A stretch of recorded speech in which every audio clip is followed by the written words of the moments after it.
Before we begin today, a brief content warning. One of the episodes we are going to be discussing is the Season 8 episode Invocation, which does contain depictions of child murder and child abuse. Listener discretion is advised.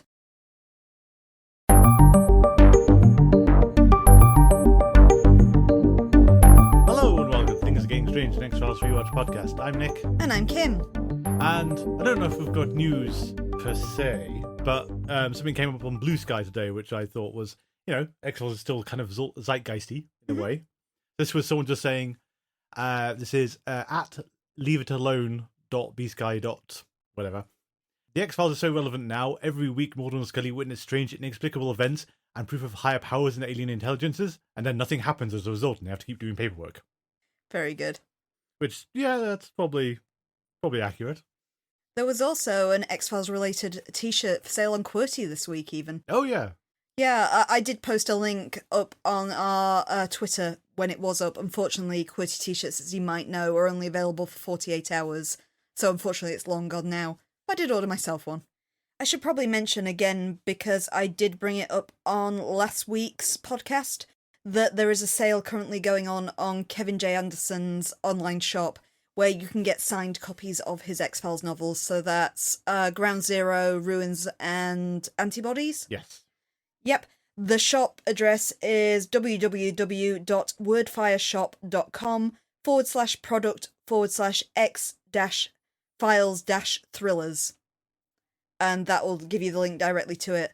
I ordered them as well. My copies came the other day. They are really nice, absolute pristine quality with his signature on the title page.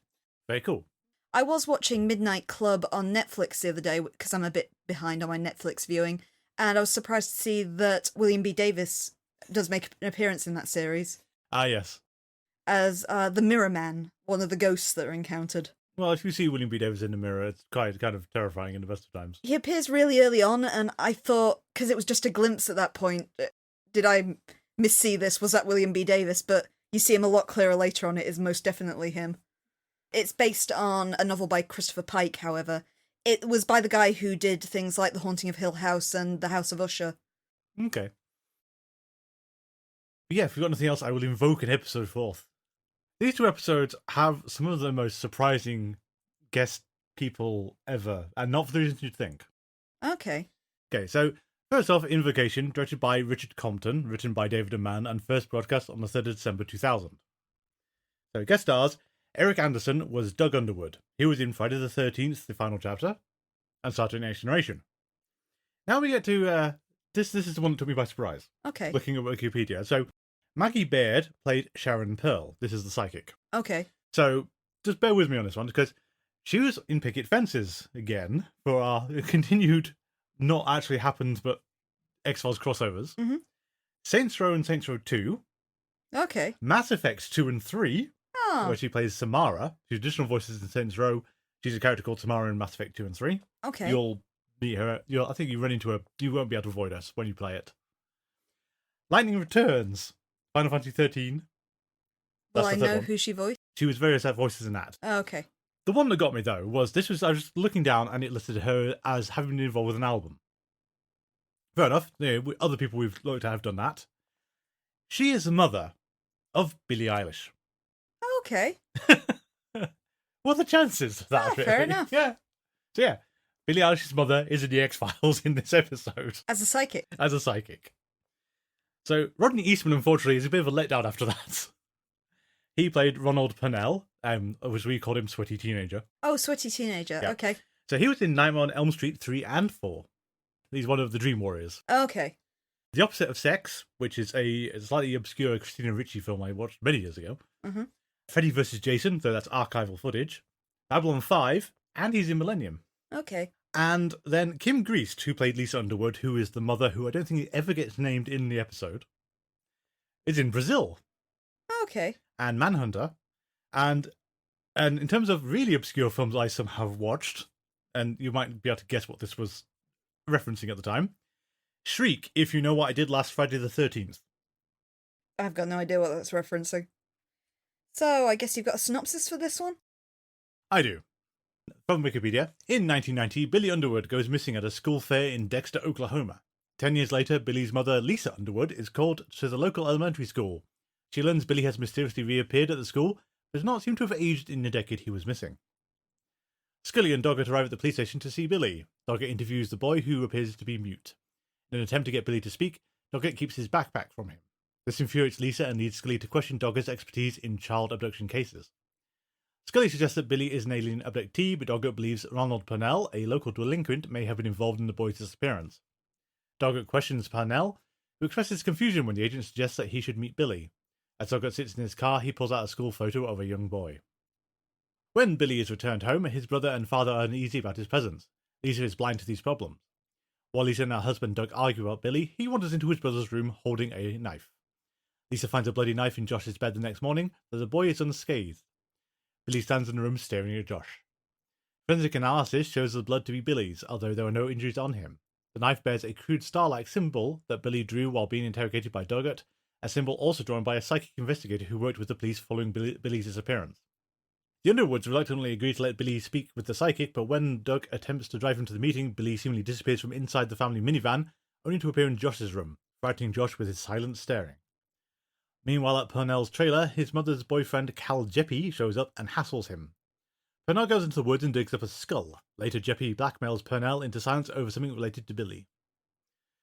Scully and Doggett bring the psychic Sharon Pearl to meet Billy. After searching Billy, Pearl says she feels powerful forces acting through him, and that she senses emanations from Doggett as well, claiming he lost someone just like Billy.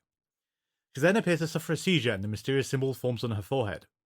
As Scully and Doggett discuss Sharon's condition, Scully plays a taped recording of her utterances while having the seizure, then reverses the tape to reveal a child's voice singing a lullaby, All the Pretty Little Horses. They notice Purnell driving up to the Underwood house, and Doggett goes to question him. Purnell panics when he sees Billy inside his car, driving off when Doggett also sees the child, but after a short pursuit, Purnell is arrested and the agents fail to find Billy in the vehicle. Elsewhere in town at the gas station, Josh Underwood is lured from his father's car by a pony and horse trainer. As his abduction unfolds, the star-like symbol Billy and the psychic drew is shown to be painted logo for the Cal's Pony Ride-Along. After interrogation by Doggett, Purnell confesses to snatching Billy in 1990 on behalf of someone else. Doggett recognises Purnell was also a victim and with enough prodding gets a name, Cal Jeppy. The police and the two FBI agents go to Jeppy's home and find Josh in a compartment under the floor of his horse trailer. Doggett chases Jeppy into the woods, catches him, and after catching a glimpse of Billy, discovers the skull Purnell dug up earlier, where the now vanished boy was standing. As the Underwoods grieve over the shallow grave of their long-dead son, Doggett expresses incredulity that the case's conclusion was an instance of justice from beyond the grave, and laments their inability to explain it. Scully, however, reasons that their body is explanation enough, and that the important thing is that Josh Underwood was saved from the same fate. Thank you. We're going all in on the dark subject matter on this one, aren't we? Yeah, we can't really get much darker than this one, to be fair. No. And it's the kind of, I do kind of feel at the conclusion of it is that Doggett should rethink all his skepticism ever. Because Scully, I don't think was ever handed a case like this. No. Not when you've interacted with a boy who's displaced by 10 years. Not just speak. them, like dozens of people interact with this kid. There's a whole chain of people who've interacted and seen this boy. And then it turns out you can't find him and we've just taken his dead body up out of the woods.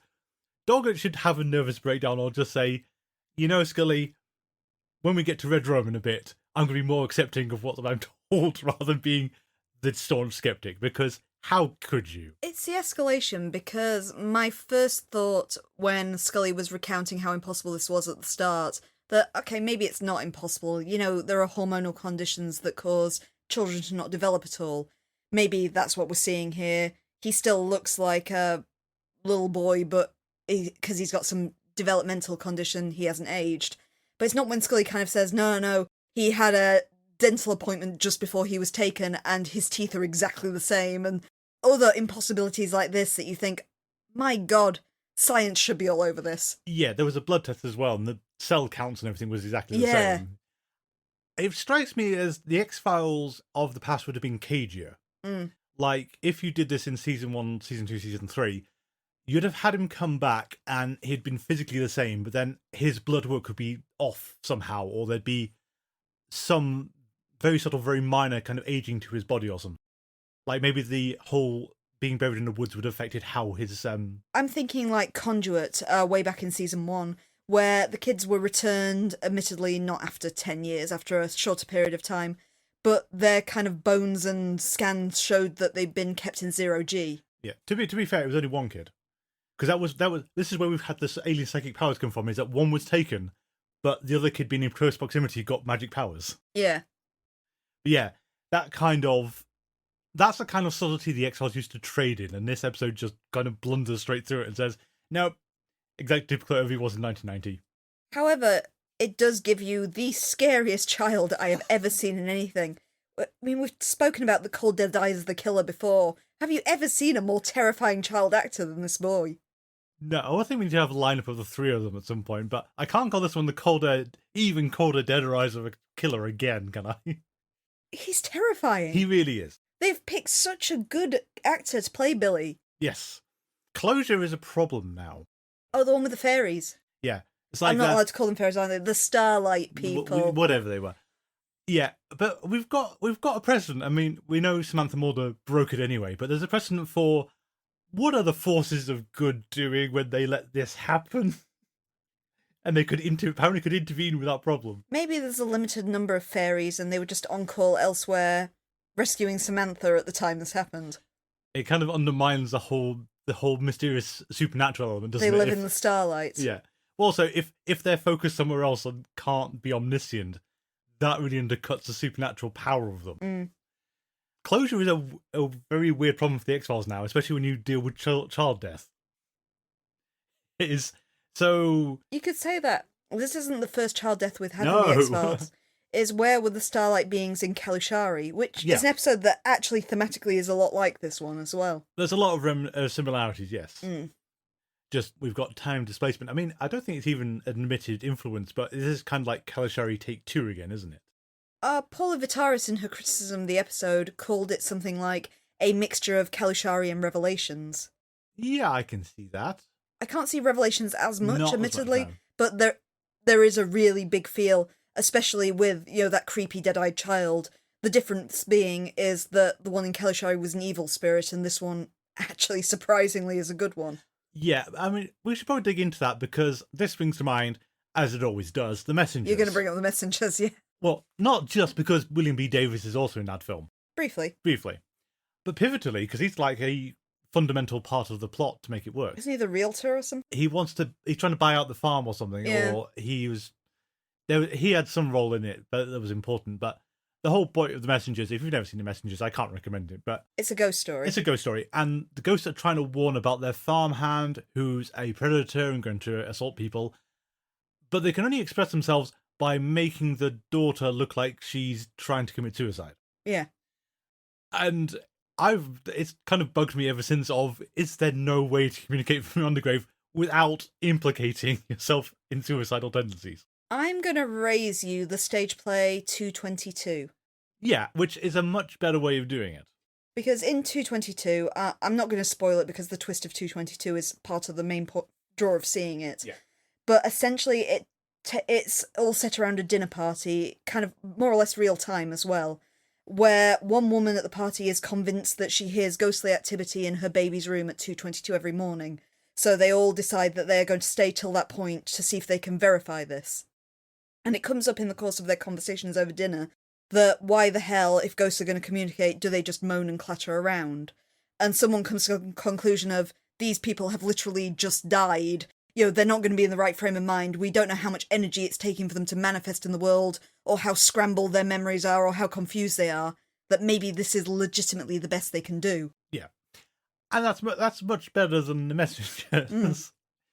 Where I think in the Messengers we saw they were actually capable of getting her to write things and carve things into walls and make messages appear, weren't they? Mm.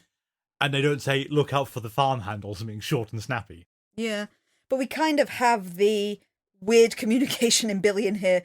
In particular, the scene where he takes a kitchen knife and stabs it into his brother's bed while his brother's sleeping. Oh no, it's a Bowie knife. Oh, it's a Bowie knife. It's a Bowie knife. Oh, it's a hunting knife, It's a hunting knife, it's a Bowie knife. Not only is it a Bowie knife that his parents apparently don't own, so he has manifested this Bowie knife, stabbed it into his brother's bed in a pool of what is seemingly Billy's own blood when they test it, even though Billy doesn't have a cut on him. Yeah. I've got to question, if ghosts can communicate to this level, could we not make clear exactly why we come here? You'd like to think. I mean, the fact that he can only draw the same symbol over and over again, it's that weird... You find it a lot in ghost stories, or this kind of communication with beyond the grave stories, is that they are usually structured so they want it to seem like it's going to be outright horror. And, well, it still is a horror, ultimately. It's a different kind of horror. It's not the threatening kind of horror. This is the whole foreboding kind of horror. But it's that problem of you've got to make everything look sinister and evil from the build-up, even though the dog doesn't like Billy, Josh doesn't like Billy.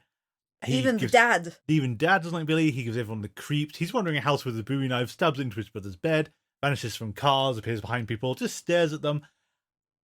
Spirits of the Great Beyond. If you know that Josh is going to be grabbed by random happenstance because you've taken him to a psychologist by his father because of how badly he's coping with Billy, and Cal Jeppy just happens to be driving by with his horse box at the time. I'll give Cal Jeppy as a serial killer balls for snatching a kid in the open at a gas station like this as well. Well, I don't know how he got away with it at the fair, but we'll get back to that in a minute. I do think, as well, that as much as we can say this episode is dark, a lot is left to implication because they do punt on exactly why Cal's doing this. We get no motive from whatsoever. No. That's all just, he's just a very bad man. He's a very bad man who kidnaps and murders children after a delay. There's all the dark implications of that, which in some ways is good that they don't actually spell it out, but at the same time... And is evidently horrendously abusive to his stepson as well, because Robbie? Ronald. I don't think it's even stepson. I think he literally is just his girlfriend's son. His girlfriend's son, but Ronald is utterly emotionally scarred. He's utterly traumatized by the things he must have seen. Yes. Interestingly, for this kind of plot done better, I'd recommend the much later movie Prisoners, which hinges on a similar idea where a child is taken, a father doesn't believe the police are taking this seriously enough, so takes the law into his own hands and becomes convinced that a teenage boy is responsible. And ultimately, after he does horrendous things to this poor teenage boy, it turns out the twist is similar, that the teenage boy kind of knows what's gone on, but isn't ultimately the one responsible for it. Yeah. We should possibly dwell on Billy's abduction, because that scene doesn't make a lick of sense. Given the number of witnesses everywhere in that fair. It's not like he's not lured him away to a quiet corner or something. He's literally snatched him off of a swing. Mid-swing. Yeah. And it's only his mother who can't see who it is because of camera angles. It's a good dramatic scene, but that kind of implies a supernatural cause again. Yeah. Well, anything involving little children is always scary. That fear of losing sight of your child in a crowded place. Yeah. But you'd like to think someone saw something. I mean, a sweaty teenager is not subtle. No. He stands out. And also, no matter... I mean, I think he's holding a syringe at the start, so the implication is he does drug him. I mean, you could also point to the problem of realism versus film anyway, is that things like chloroform don't work as fast as it's depicted on screen. To be fair, it will work fairly fast on someone as little as Billy. Yes, but then you get into that bit that everyone doesn't know, that anesthesiologists need to be trained, because if you get the amount of anaesthetic to weight ratio wrong, you will kill someone. Oh yeah, absolutely. So the chances of this being premeditated is basically nil. You even see it in just everyday medical procedures. Like, if you have some work done on your teeth, it sometimes takes more than one dose of the anaesthetic. Yeah. Because they have to make a educated guess on how much it'll take, and it's hard to do. Yes. So yeah, anaesthetologist is one of the more daunting things to ever go into in the medical world, more so than some of the other areas. But yeah, we have to let that one go, because that's film convention, is that you can drug someone out, knock someone out, because I heard someone say that knocking someone out by a blow to the head, very difficult without killing them. Yeah, basically, from my first aid training through work and things, if someone is unconscious for more than 5 minutes, it's a medical emergency. Yeah. So these things where somebody's knocked out and laid out for a day, that's super dangerous. Yeah. We have to let that go for basic film conventions, but... Yeah, it's your film tropes of you can put chloroform on a rag and it's a miracle drug that knocks people out in seconds. Yes. We buy that for film. We do. See Community for the hilarious way that this goes even weirder than that. Oh yeah, the chloroforming scene in Community is good. But I think it's the no witnesses to the abduction just stretches incredulity. Mm. And then also, I don't think it's very well, not so much explained as implied why Doggett fastens on to Ronnie. Because he has just, of all the witnesses at the scene, he just fastens on to sweaty teenager as he's the one who knows what happened. And he is, but why Doggett thinks that I don't understand. Because he has seemingly just plucked this out of the thin Doggett's air. not entirely right either, No, because he's he not thinks entirely right. Ronnie's the killer. Yeah. And he doesn't realise till the 11th hour that Ronnie is just terrified. And also a victim. But Doggett, there's no justification for why Doggett thinks this, other than possibly psychic ability, which he doesn't know he's got. Interestingly, the character of Doggett is what critics didn't like about this episode, because they felt that it's damaging to his character, because we've only known Doggett for a few episodes, and he's been built to this point as being staunchly reliable. And in this episode, we see that Doggett is actually exceedingly vulnerable. Yes, I mean... And critics didn't like that kind of contrast just coming like that. That's fair. I mean, we have very... not. I don't know if it's too solid and solid, because, we know where this is going. I can't remember at the time if it was blatantly obvious what Doggett's history is now, because they've dropped really heavy hints here. You can't really draw another conclusion other than what the obvious one is. Especially when the psychic says, you've lost someone just like Billy, and Yeah. he looks absolute deer in the headlights scared. Yeah. So this is a facet of Doggett. It'll be interesting to see how much further down the line we are before Doggett explains what happened. Yeah. I mean, it's interesting that both Doggett and Scully have secrets at the moment, because Doggett does not know about the pregnancy. No, that's true. The other part, though, is it's just a random joke that I saw many years ago, and I can't remember who said it, unfortunately. But the whole Doggett picks Ronnie out because of a latent psychic ability that he doesn't know he's got. There was a joke about Star Wars, is that a lot of people have postulated that Han Solo is actually a Force-sensitive and Force user, doesn't know he's doing it, though. Because that's how he does all his lucky breaks and everything. Yeah, I think I've read that one. It's why anything you'd attribute as a look to Han Solo is actually him unknowingly using the Force. Yeah, and the whole, he would be so annoyed if you told him this was what's happening. Yeah. It's kind of interesting the way that Doggett treats children, because we've seen Mulder be surprisingly brutal to children in the past.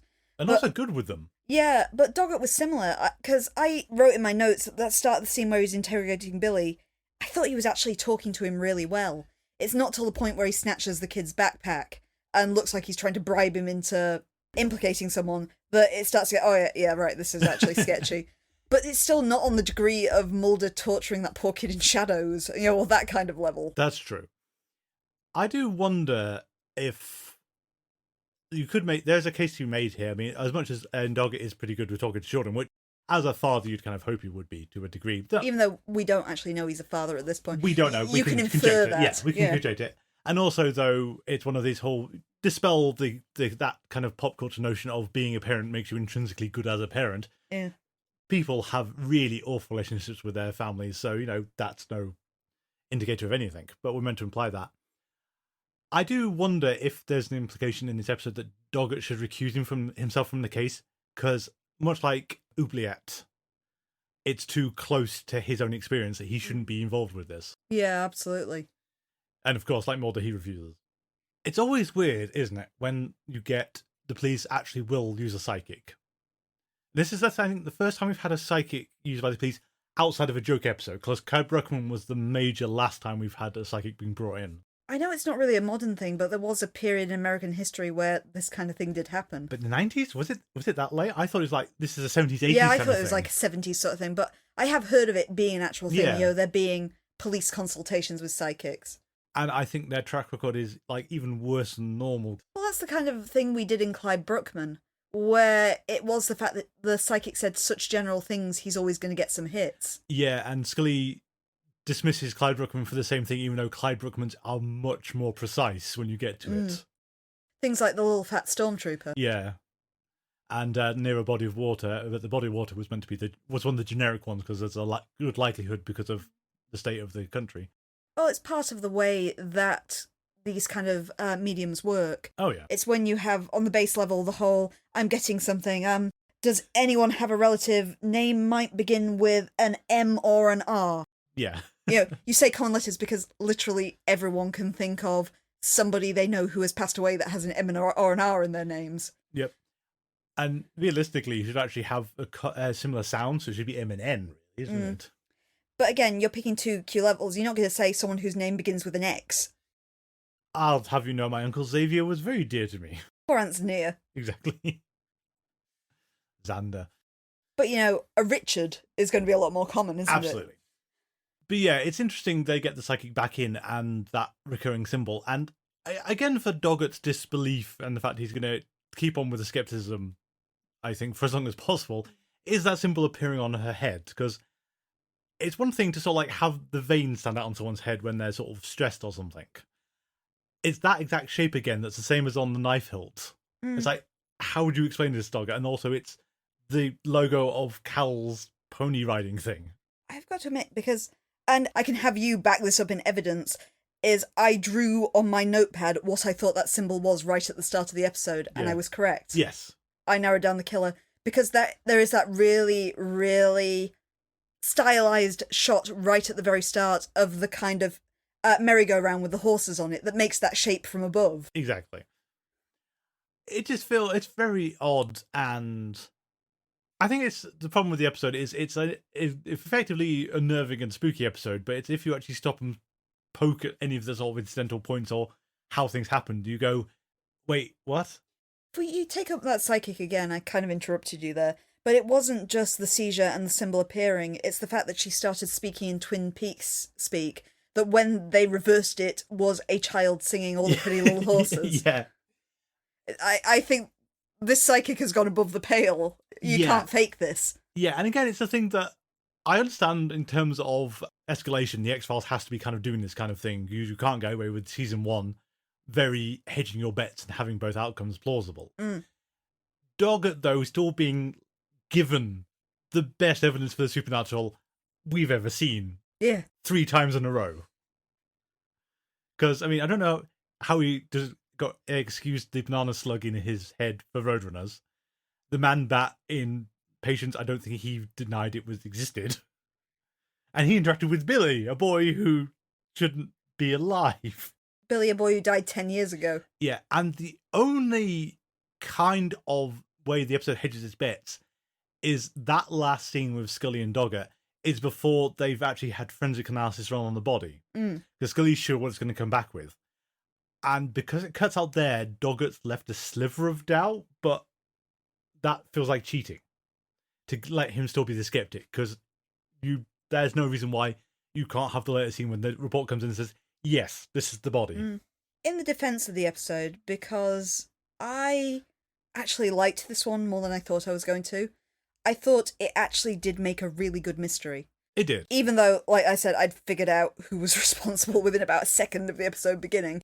I like the way it builds, and I particularly like the way it builds through Ronnie's character, because if you kind of consider this episode through the lens of Ronnie, who is the only person in this plot who knows beyond the pale that Billy is dead, the terror Ronnie is feeling when they've got him cornered for this murder and saying that, not this murder, for a kidnapping, they believe at the time, and he knows this kid is dead and can't place why this kid is there, and then, going to try and see it for himself and the kid materialising in his car. Yep.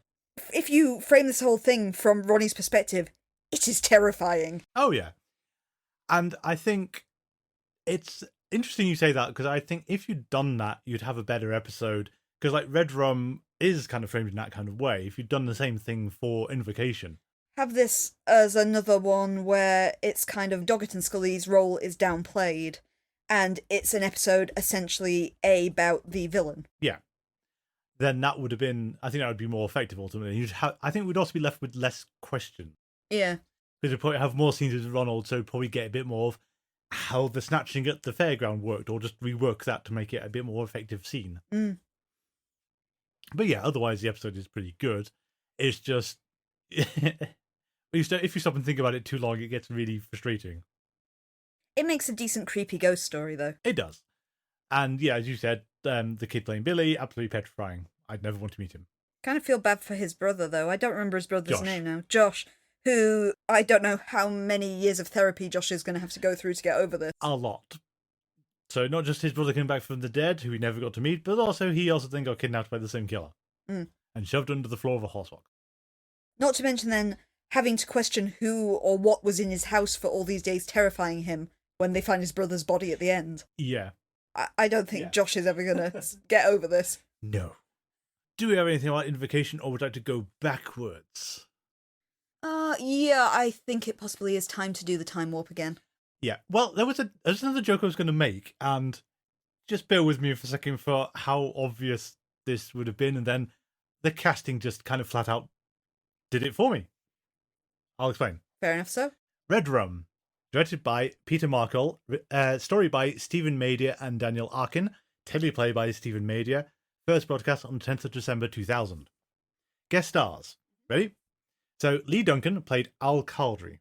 Not entirely sure who this is in the episode, but... Fair enough. He was in Saved by the Bell. He was also in Sealab 2021. Okay. So I was going to say earlier. I don't know when it happens, but I'm guessing it's earlier. I've got to admit, I on my notes for this, every time there was a time skip, I have noted it as earlier on my notes. Hey, Tristan. It's all I could think of too. But interesting though, he's not a voice. Remember the soft drink boardroom scene? Yeah. He's one of the board members. Oh, okay. Fair enough. He was also in Star Trek, although Wikipedia helpfully didn't tell me which Star Trek. He's just in a series. Fair enough. So Anne-Marie Johnson played Vicky Wells. The wife. The wife. She was in Babylon 5. Then we get into the people who have worked too much. God damn, both of you. So Joe Morton played Martin Wells. Starting from inauspicious starts, he was in Curse of the Pink Panther. Ah, cool. And the little film, another film we haven't heard of called Terminator 2. Oh, I think Robert Patrick was in that. Interestingly, they never shared a scene, though. They did not. That's where the T-1000 is not in the film for a good chunk of it.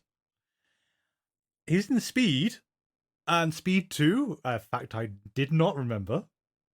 I don't remember him being in the second one. No, but he's apparently in both. Blues Brothers 2000. Okay. Apt Pupil. What Lies Beneath. Paycheck. Breaking Dawn. Batman v Superman Dawn of Justice. Justice League, so he survived that one. Godzilla King of Monsters. Mission Impossible, the TV series, and MASH. He's had a good career. He has, but not like someone else who was in 250 plus films. Danny Trejo, who played Caesar Ocampo. Yay! So he was in the dub of Project A. Going right the way back to the start. Wow. Yeah. Desperado. From Dusk Till Dawn, and Dusk Till Dawn 2, and Dusk Till Dawn 3. He made it into all of them? He made it into all of them. Because I was saying the other day, I'm sure he's in there somewhere, but I couldn't remember. Anaconda. Con Air. Spy Kids, and Spy Kids 2, and Spy Kids 3, and all the other Spy Kid films. As Uncle Machete. As Uncle Machete. Once Upon a Time in Mexico, which I still haven't watched, but he's someone else because he dies in Desperado. Anchorman. Halloween, Rob Zombie version. Alone in the Dark 2, which I'd forgotten about. He is indeed in it, yeah. Predators. Yep. Machete and Machete Kills. As Machete. As Machete. Dora and the Lost City of Gold. Forgot about that one. Ah, yep. SpongeBob the Movie, Sponge on the Run. Aw. Minions, Rise of Gru. Aw. Clerks 3. Oh. Baywatch. Breaking Bad. Brooklyn Nine-Nine. What We Do in the Shadows TV series. American Gods, where he was Mr. World for 2 episodes. Oh, was he? Apparently, I think we stopped at that point. Must have been after, yeah. And then we get into The Masked Singer. I need to see this. Yes. He was the raccoon, apparently. I'm going to have to Google that. Yeah. Muppets Haunted Mansion. Futurama, the most recent series, which we haven't watched. Fallout New Vegas. And just for you, Like a Dragon, Infinite Wealth. Is he? He is. I don't know if he shows up in the Japanese track or the English one. He's in there somewhere. And his likenesses. We're going to have to play Like a Dragon in Japanese now. His likeness is used in the game, so I suppose that one's set in Hawaii as well, so he could be English. You might game voicing properly, but yeah, he's in there. Oh, that's so cool. And last, and probably least unfortunately, Bellamy Young played Janet Wilson, who is the lawyer. She was in Mission Impossible 3 and Frasier. Ah, that's somewhat underwhelming after Machete. I know. So, would you like to tell us what happened earlier? I'm going to caveat this with, this isn't an easy one to kind of summarise. No, I don't begrudge you summarising this one. This one cannot be easy. I will do my best, and I will ad-lib heavily from Wikipedia as always. Our episode opens on a character called Martin Wells. We later learn that he is a prosecutor from Baltimore. We also later learn the fact that he has no memory of the few days that preceded him awaking in a prison cell where we find him at the start of the episode. He is, however, in prison scrubs and has a stitched-up wound that he can't remember getting on his right cheek. While he is completely confused and afraid, a guard enters to take him for his transfer to a different cell. En route, he sees his friend, John Doggett, and Scully, someone he doesn't know, awaiting him to warn that there is a gaggle of reporters outside. As Wells is taken out of the building, a man he recognises draws a pistol and shoots him. Wells dies while staring at Scully's wristwatch, and we as the audience see that as he passes away, the hands stop and start to turn backwards. Wells wakens up again in exactly the same position in the same cell, though he is surprised to find that there are no bullet wounds on his body. Scully and Doggett arrive to interrogate a very confused Wells, but he doesn't initially understand what's going on. It is quickly revealed, however, that it is not a Friday as he thinks it is actually a Thursday. Doggett and Scully, who don't seem to remember their previous conversation with him, arrive to interrogate the incredibly confused Wells. It quickly becomes apparent, though Wells doesn't initially understand the significance of this, that it is actually not the day Wells thinks it is. He believes he is going to be shot on the Friday, but it is actually somehow the Thursday, the day before. Wells's confusion only riles up Doggett, who quite bluntly tells him that he has been accused of murdering his wife Vicky. He believes that Wells is trying to build an insanity defence, which flies in the face of everything Doggett knows about him. However, Doggett starts to doubt this himself when he realises that Wells is showing genuine anguish over Vicky's death, because of course from Wells's perspective he didn't know this had even happened. Wells is brought into a court hearing and recognises his father-in-law, Al, who is sitting behind him, as the man who shot him the following day. The prosecutor denies Wells bail. However, when it is revealed that he could legitimately be in danger in the prison because there are so many people there he's previously put away, the judge makes a decision to transfer him to a different cell. Wells is horrified by this because he's aware of what will transpire the following day. Of course, no one else understands this is why he's so afraid of being transferred. He makes a massive scene and even accuses Al point blank of planning to kill him. Later that day, he meets with Scully and Doggett again and explains to them that he can't remember the past few days. Scully suggests that this isn't great evidence because this doesn't discount the fact that he could be the person who killed his wife. Wells begins to have flashes of the murder, but they are unclear. He mainly sees things like scattered pearls and his wife falling through a glass table. While waiting in his cell, he kills a spider that's hanging over his bed. Later, he also tells his defense attorney about a nanny cam from the house that is pointed at the door and should reveal the identity of the killer. However, when they play this back, only Wells himself appears on the tape. As Wells wakes up on the next day, which of course is the Wednesday, he sees the spider is still alive in his cell and also that he is missing the cut on his cheek. He realises that somehow he's living out the whole week in reverse. While in the prison yard, awaiting a meeting with Doggett and Scully, Wells gets attacked and shoved into a dominoes game. When he's trying to pick up these dominoes that he's spilt for the other prisoners, he gets attacked and slashed across his right cheek from a man he doesn't see clearly, but does note that he has a spiderweb tattoo on his hand. Wells explains to Doggett and Scully that he is moving backwards through time, and that's why he can't recall the past few days. Doggett is sceptical, but of course Scully hears him out on this. Wells can't understand what the reason is for his strange predicament. Scully suggests that he could already know the answer, he just can't remember it. Later that night, Wells studies the evidence that they have for Vicky's murder. While doing so, he has another flash of memories. He remembers one detail about the murderer. He's holding a knife in a hand which has a spiderweb tattoo on the back of it, obviously implicating the same man that attacked him earlier. When Wells next wakes up, he finds himself in Doggett's home. This is before his incarceration on the Tuesday. Wells describes the killer to Doggett, but claims that the man isn't in lockup yet because that won't occur until Wednesday. Doggett and Wells travel together to his apartment to retrieve the nanny cam. They discover that someone disabled the nanny cam using a remote control, and this is a device that was kept in a drawer in a separate room. Wells admits that only him, the victim, Victoria, and their nanny Trina Galvez knew about it. So naturally they hurry to Trina's home, where Wells and Doggett discover the killer, a man named Cesar Ocampo, who is hiding in Trina's house and is threatening to kill her family unless she helps him, and keeps quiet about him being the killer. Ocampo is arrested and taken to the station, where he refuses to speak to anyone other than Wells. On interrogation by Wells, Ocampo reveals that he had a brother called Hector, who Wells sentenced to time in prison, in fact a life in prison because it was a third strike, over flimsy evidence. He knows that Wells actually suppressed evidence that would have proven his brother's innocence, something that Wells does allude to is true. Wells begins to try and bargain with Ocampo, saying that if he confesses to Vicky's murder, he will take another look at the brother's case. Caesar tells him this is unfortunately impossible. Hector killed himself in jail a few weeks prior, and this is entirely revenge. Unfortunately, this meeting is cut short, as Doggett calls Wells out into the hall. The police believe they have a strong case against him, and they arrest him. However, the evidence against Ocampo as the killer is not yet strong enough. Wells wakes up again, this time on the Monday, so we are now prior to the killing. He is in a hotel in DC. Desperate to save Vicky, but unable to get hold of her over the phone, Wells instead visits Doggett. He admits to the evidence suppression and explains that Hector Ocampo's brother is coming for his wife for revenge.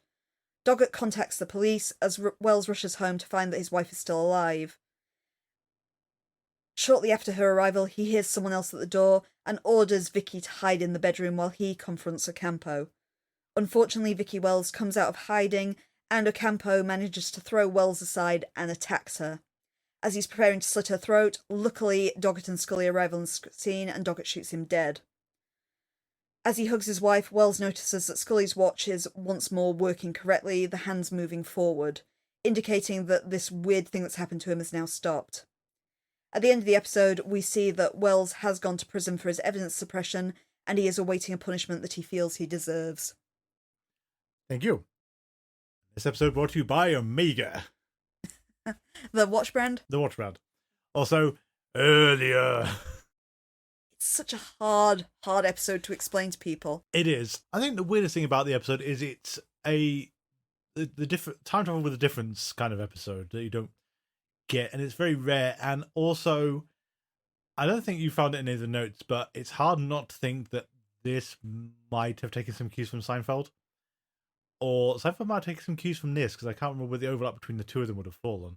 So is this the episode of Seinfeld with the wedding in India? Yeah. But it's like this and Sealab, the episode of Sealab which they admit was also just Seinfeld again. I think this is like this episode, I like the only episodes you see where they actually do run backwards like that and you're not expected to know what's happening. Memento, I would argue, is slightly different because you've got two timelines running through each other. Because the main plot is running backwards and you've got the stuff going forwards again until they meet up. But they kind of are still separate in the movie because the time runs backwards until it runs forwards, basically, in Memento. That's true. If you hate yourself, you can also... The DVD used to have a special feature of put it into the right order. Oh, I know, it's terrible. It's the most boring thing I've ever watched. It's like, wow, I did not know how much Memento was the structure.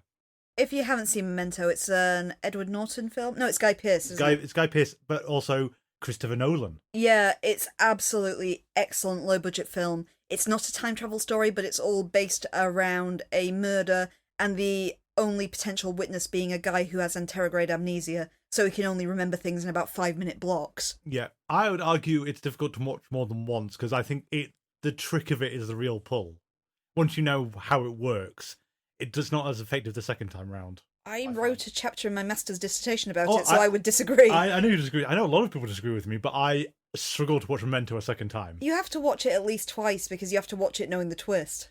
I might have been twice then, but I think after that it loses its potential, really, because a lot of it, unfortunately, is the gimmick of you'd never think that knowing the conclusion and then working back to the start would be an effective way to do a film, yet somehow that Memento proves you wrong. That's why you can't watch it forward, though, because technically the twist is at the start of the film. Yes. Memento must have come around the same time, and Sealab must have been around the same time, and Seinfeld must have been around the same time. All these things, like around early 2000s, were doing the same kind of gimmick. It's very curious, I feel. Doing a synopsis was hard. This must have been a pain to write. I presume you'd have to write it forward and then make the divisions that way. Yeah, but then at least you've got to have the story done forward. But then you've got to write the character. His character has to always be written from in the order we get it presented. Technically speaking, Wells says it himself towards the end of the episode that what actually is going on is very simple, and it is. If you put it in a linear way, it's a very, very simple story of revenge. Yeah. But you've made it complicated by the fact that essentially we very effectively were put in Wells's position where we don't know what's happened either. Yes. And I do like the fact that Scully notes that this may be one of the most bizarre supernatural phenomena she's ever come close to, and he can't prove a thing. No. Because if he was moving the other way around, he'd be able to prove whatever he wants. Like, you played Life is Strange just the other day, and there's that whole scene where Max is trying to prove how powers work to Chloe, and all it is you've got to botch the first time round, rewind time, and then give her all the answers to increasing degrees of specificity. So I guess that rewind time mechanic in A Life is Strange is very similar to this sort of idea. But it's still though, if Max was starting in episode 5 and worked away to episode 1, is he'd be able to get the equivalent. Yeah. Because Wells can't prove anything to Scully, whereas Max can prove everything to Chloe. Yeah, with Max's case, it's more like having psychic powers, because essentially one of the first things you have to do to prove you can rewind time is say what's in Chloe's pockets. So you get her to show it to you in the timeline, rewind it, and then you can do the clairvoyant thing of saying you have 7 cigarettes, 46 cents in change, or whatever it is. 86, I think, if I remember right. I know it all hinged on my stream of me not knowing what American currency was. But yeah, I mean, I think that's an interesting that he's got this weird phenomenon happen to him and there's no way to prove anything. Just because his memory is working in the opposite way. Well, his experience is working the opposite way to everyone else. At the same time, though, it's an interesting quirk of Memento is probably a good touchstone. Because while we're sort of saying it's going backwards, he's experiencing each day forward still. They're just in the wrong order. Yeah. Which is even weirder than normal. It's especially, I think it's a tad confusing because of, like, the motif of Scully's watch hand is it's not like Twin Peaks, everyone moving backwards and talking backwards. He's just experiencing these block days out of order. Yeah, which is kind of like how Memento actually did have it. But in Memento, the main character is experiencing time linearly. We're just being presented backwards. Whereas this is, we're experiencing it backwards, and he's experiencing it backwards, but also forwards at the same time. Ah! It's certainly a quantum pickle. Absolutely. And I think that's probably, again, it's like Memento and the other ones. It's the most interesting, actually, no, maybe not Seinfeld, because Seinfeld, there's a lot of jokes and a lot of weirdness going on in the episode anyway. But like, as you said, Memento and this one, they are rock simple stories when you get to the bottom of them. They only have their power of twist by the way you've got here. Yeah. They're not especially great stories in themselves. You've seen them done millions of times. Though I'd give Memento a slight edge here because the story actually hinges on his interrogated amnesia. If he didn't have that, the story would break down anyway. It's all based around the fact that he literally has a 5-minute memory, and he is aware of this and can manipulate his memory, essentially. So yeah, it's an odd episode to talk about. I do think as well when you're doing a summary that as much as the motives are kind of understanding, Cesar Ocampo's motive, he goes a bit from 0 to infinity in terms of escalation of drama here, doesn't he? Like, my brother died in prison because you sentenced him there. That's quite bad. Breaking into his home and murdering his wife, and not clear if he intentionally framed him or not. That's actually kind of vague, I think, because we don't get a lot of time with him aside from finding out why he's done this. But we don't know if it's just pure revenge or he was trying to frame him. I've got to assume he was trying to frame him because if you weren't, you wouldn't have turned the nanny cam off. No, but then at the same time, if you don't want to be caught doing this, you turn the nanny off as well. I mean, I think it makes sense to try and frame him, but it's a lot to frame someone like that, isn't it? I kind of like how they present Wells as being a prosecutor as well, because you assume at first, because he is a lawyer, that he is just. Yes. And the first hint you get he's not is that scene in the yard where there's the guy he speaks to who's furious because he had like 6 months added to his sentence for concealed weapon when he didn't. Yeah. And Wells kind of says the whole, well, you were already guilty, is just his flippant response to this. It's that whole, I did jury service once years and years ago. I was only just old enough to do it, and I bad luck of the draw straight in there. And that was my feeling doing it, is it was a bit like looking into the heart of darkness. Because in the jury system, you have like the 12 Angry Men deliberation. And some of the people who are in that room, there was one guy in particular, who just the second we sat down said, well, they wouldn't be here if they weren't guilty of something. And it's that sort of mentality that people have of, you just tar someone in a brush of if they've done a bad thing once, like Hector. Therefore, they can never get out of that hole and they must be a bad person and they must always be the criminal. And it's scary to think of this isn't just a member of the public who's been brought in for jury duty. This is a prosecutor thinking this way. Yeah. And I would say one thing that was going to me before is absolutely. And this is something that's borne out by a lot of the horror stories you get about American court system, and occasionally the English one, but mostly you hear about America terms with their bizarre miscarriages of justice and people just not taking things up for no good reason because they don't feel like it or exist prejudice. I like the episode. It's about Went How I Remembered It, but it is, of course, I think, almost like Monday, but done seriously. Yes. It's got that same kind of feel to Monday with the time dilation. Yeah, although it's like Monday is very much of the Groundhog School, and this is still I think the rarer type of time travel. Because I mean, even we mentioned Seinfeld and Sealab 2021, they weren't time travel, and Memento, they weren't time travel at all. That's just doing the narrative in reverse. This is a genuine time travel. I think the interesting thing for this one though is that he does change what happened. Yes. Often you find that in these kind of stories that the timeline can't be changed. He would be the reason it happened. Well, I was wondering that. I mean, the first time I watched it through, I was wondering if when he's waiting in the dark with the kitchen knife and his wife walks in, as absolutely, so you killed your wife. You did kill her legitimately. I do wonder if that was the version of the script at one point. But you also have, in that final struggle he has with Machete, sorry, Ocampo. That final fight he breaks the table. Yes. So it could be the flashes of things he's remembering aren't the murder of his wife, it's things he's crashing around the room, and she is still going to die because she can't just stand behind a locked door like he tells her to. Yeah. But I mean, yeah, he definitely has changed the timeline as far as we can tell, given he's in prison for a completely different reason at the end. And a legitimate reason. A legitimate reason. Because he has done terrible things. It's interesting. I don't know if it's interesting or kind of telling that so much hinges on nanny cams, because it's one of these whole... I get that it's kind of a assurance for parents and everything, but can we, nanny cams like Elf on the Shelf and all the rest of it, these are creepy things you're doing to your kids. I'm concerned by the fact that I've got to assume you have a nanny cam in an environment because you have a nanny. Yeah. So this is more affluent people than we are. Yeah. But why would you hire someone to look after your kids if you evidently trust them so little that you need to have them under surveillance at all times? Well, I think this is one of those whole wealth tends to distort your opinion of everything.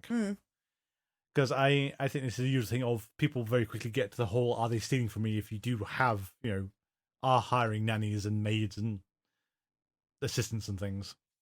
I think you found out that the location they shot this in is a bit of a weird one. Oh, the literal shot as well. Yes. It's the place where Wells is gunned down at the start is the same place where the Kennedy assassination took place. Yeah, not JFK. This is one of the RFKs. Yeah, this is one of the RFKs, sorry. Not obviously the current RFK, but one of the older ones. The Kennedy family seem to be plagued by just death anyway, so it just seems to keep happening. But yeah, it's sort of, is that in poor taste or not? Can't decide. No. I think the title of the episode is a bit odd as well. I understand why we've done it, but it brings to mind another very, very famous bit of literature and film. The racehorse. Yeah, the racehorse. That's exactly what I'm going for. Yeah, I got so weirded out when people started talking about Redrum and it turned out they were talking about the horse in the 70s. Yeah. What the hell? Redrum. I do understand the mindset of calling it Redrum. At the same time, yeah, at this point in pop culture, people are going to connect back to one thing and one thing only. You probably don't want to invoke it. And he's not here, Mrs. Dorrance. And that thing would be Dr. Sleep, obviously. Not written when this episode went out. But yeah, you can't think of anything else other than the shinning at this stage. Yeah. So I do think you'd be stuck for a snappy title, given the X-Files tends to have really short, simple titles. But I don't know what else you'd call this. But I see it, it's the mirror image of the word murder, and we're a murder in reverse. Yeah, okay. Yeah. I get what we're going. But it's impossible not to think of the Overlook Hotel, creepy ghost ladies in bathtubs, that sort of thing, which are nothing to do with this plot. As soon as you get past the opening titles, you go, oh, okay, murder then. I suppose this is one thing we haven't really talked about the X-Files much at all, I think, oddly. What, Moida? The titles. Because apocryphally and anecdotally, the magazine SFX in the UK, apparently one of the staff members was mystified why every episode was called The Truth Is Out There. I see it. I mean, I think it's less in a lot of more recent episodes, but it used to be in 70s, 80s, and 90s stuff, even on things like Star Trek, you'd always get a title on screen for what the episode was called. Now you point it out, you never do in the X-Files. Not once. The only time you ever see it on screen, part of the title sequence, is if you bought those edited tapes where they've edited 2 episodes together and they give it an overall title. But yeah, you never see the episode title directly. And I think we might have touched on before, and that I think some of the criticisms from some reviewers were having a go what the title was versus the episode. I think my comment was, but unless you're looking at the TV listens, you don't know that's the title of the episode. It was kind of annoying to talk about the episode afterwards if you're trying to refer to one specific one. Yeah. Because it's like, oh, that one the other week. Was it really called Squeeze?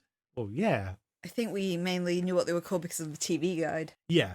But if you don't look at the TV guide, if you're just tuning into the X-Files and not looking in advance what it is, you're not going to know what any of these I guess are so. called. When they first came out in the UK, though, they would have been on Sky TV, so it would have said it on the interface and things like that. Yeah, but if you're watching on BBC Two, like us plebs. Yeah, us plebs that didn't have Sky. Yeah. As our former Prime Minister famously said in the news a couple of weeks ago. Yes, he sacrificed his as poor kids who had to live in a world without Sky TV. But yeah, I mean, it's in a weird one with the X-Files where the titles aren't shown, and I would imagine Millennium keeps this up. I mean, you do get it with other things like, I'm pretty sure Breaking Bad doesn't bother with them. Arrested Development never bothers. I think Futurama kind of... Actually, no, Futurama will do if it's one of their anthology episodes. Yeah. But yeah, I mean, I would say I can go either way on the episode title just because there's a very good chance that neither you or I would actually know what it was in advance. No, unless I read it in the TV guide, I wouldn't have known. Yeah. Do we have much else for this episode? Because I think that's a weird one where it's like, again, it's the structure is the interesting bit. The actual storyline, not so much. He's at least a cannier time traveler kind of person than many. It was a large criticism of this episode at the time was, to be fair, it got middling reviews. And I think it's unfair because I really, really like this episode. I think it's very effective. But the criticism at the time was that it doesn't feel like an X-Files episode, or it feels like an episode of The Twilight Zone. Yeah, it feels a weird criticism to make, given that the X-Files, Twilight Zone, and Outer Limits have all kind of... There's not a great distance between any of them. You could usually reframe any one of them as any other one, couldn't you? Yeah, you can imagine this one with the kind of Twilight Zone voiceover, though, of picture the scene. Suddenly ahead of you in the road there's a door. You swerve, now you're avoiding the scary door. Turns out it's man. Yeah. I think the larger problem is where are timescales going in the series, which is something I wouldn't have thought about unless someone on the internet pointed out to me. But we actually have a kind of frame of timing in this episode of the actual time and date. So we know it's been 7 months now since Scully discovered she was pregnant. It's kind of like Grease. Oh, Rizzo's, 12-month pregnancy or whatever she has. Because she sleeps with her boyfriend on the first day of school and then thinks she's pregnant and then tells her boyfriend on graduation day that she's not pregnant. Yeah. Well, we've gone the full term, I guess, in that time frame. That's 3 terms. Yeah. we're keeping Scully's pregnant a secret from Doggett at this stage, but surely she'd be showing by now. After 7 months, yeah, I think she actually should be on maternity leave. But also for the framing of the series is we presume that Scully's pregnancy is going to be a thing through this entire season. How crammed in are these last, 17 episodes going to be? It's one per day, clearly, for that long. Yeah. The X-Files has always been a bit loose with it, but yeah, I think that's worse than normal. I do wonder. It's not impossible, although a little bit awkward, that this wasn't written for season 8 again. This is someone's leftover idea. You say that, but apparently there are many allusions to Terminator 2 in the episode, particularly in the framing of some shots with Doggett, like the one where the elevator closes on it, kind of with him looking through it. Oh, okay. So someone has filmed this, I think, wanting to make homage to Terminator 2, knowing you've got 2 major Terminator 2 actors in there. We've never shared a scene, as you said. It still feels incredible, doesn't it? No, it was an interview I read with Robert Patrick where he commented on it. He was such a good actor, it's a shame I never shared a scene with him. I'm thinking about, oh, no, they didn't. No. They're never in the same scene. Even though they are, after Arnold Schwarzenegger, probably the 2 main characters in the story. Do we have much else for this episode? I mean, I think, again, it's the storyline is so simple, and our regular cast aren't in it much, and Joe Morton is doing a great job as Martin Wells, and Danny Trejo is great as Oscar Ocampo. As essentially playing every Danny Trejo character ever. He has been badly typecast, but he's got such a career out of it, I don't think he minds too much. He's lovely in real life, though. Yes, Did you see all the things in lockdown with him playing Animal Crossing? Yes, I remember. It's what is Danny Trejo playing Animal Crossing? Sure, why not? It doesn't feel like there's actually much more to discuss other than, yeah, this is a more unique time travel story than we usually get.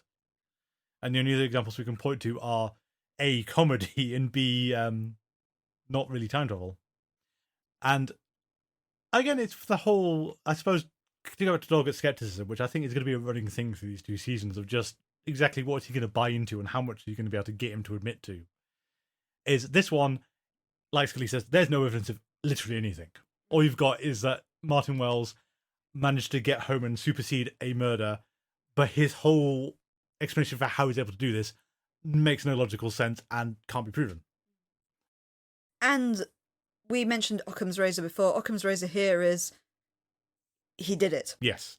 Basically. But until Doggett shoots Machete, they prove that yes, he was going to do it. There was an intruder. Yeah. Occam's razor is your wife died in a situation where you are the obvious one responsible. You claim you can't remember. You did it. Yeah. I think we kept on forgetting to mention it's like the second time we've had a time travel thing in the X-Files. Basically, nothing's off the table anymore. We could go back in time and just stop first contact between the Syndicate and the aliens and be done with it. Yeah, but then you've got to have the correct warming you up technology at the other end. Not this time, we don't. We just have to have... I suppose... I think it inferred for that one as well you couldn't go backwards like that. You could only go forward. No, you could only go backwards. Other way, yeah, scratch that, reverse it. You can go backwards, you can't go... So Can't yeah, we could go back to the Syndicate. You just then couldn't come back again. Yes. So next time we have... Via Negativa and Sherkill. Yes, those 2. Hey, I beat you that time. You did. One of those I can remember, and one of those I can't. If you'd like to get hold of us, our email address is thingsargettingstrange42@gmail.com. Also, you can find us on social media, and please do hook me up if you would like me to promote anything at the start of the show, so long as it's X-Files related, like conventions, fan events, zines, anything you've got on the go. You can find us on Twitter and Tumblr at GetStrange42, on Mastodon at GetStrange42@universedon.com, or on Facebook, where you can find us by searching for Things Are Getting Strange and X-Files Rewatch podcast.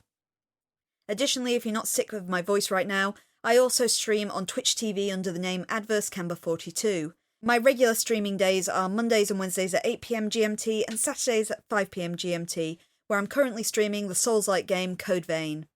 I also sometimes stream some other games on the side. At the moment, it is the original Silent Hill 2 for PlayStation 2 and the original Life is Strange, trying to get through them both before the sequel games come out in October. If you do want to know when I'm going to pop on and stream those, because it's on an as and when basis, please also follow the AdverseCamber42 Twitter. We have a Patreon, patreon.com/thingsargettingstrange, where for as little as $3 a month, you can have access to our bonus episodes, including our Let's Play of the first X-Files game, our review of Goblins and Whirlwind by Charles Grant, and Ground Zero by Kevin J. Anderson. And also find out what we asked Kevin J. Anderson about the writing process and what he came back to us and said how it worked. Yeah, that was really good of him. Our theme music is Envision by Kevin MacLeod. You can find it on Compotech.com, licensed under the Creative Commons by Attribution 3.0. Thank you all for listening, and until next time, please remember, this is not happening.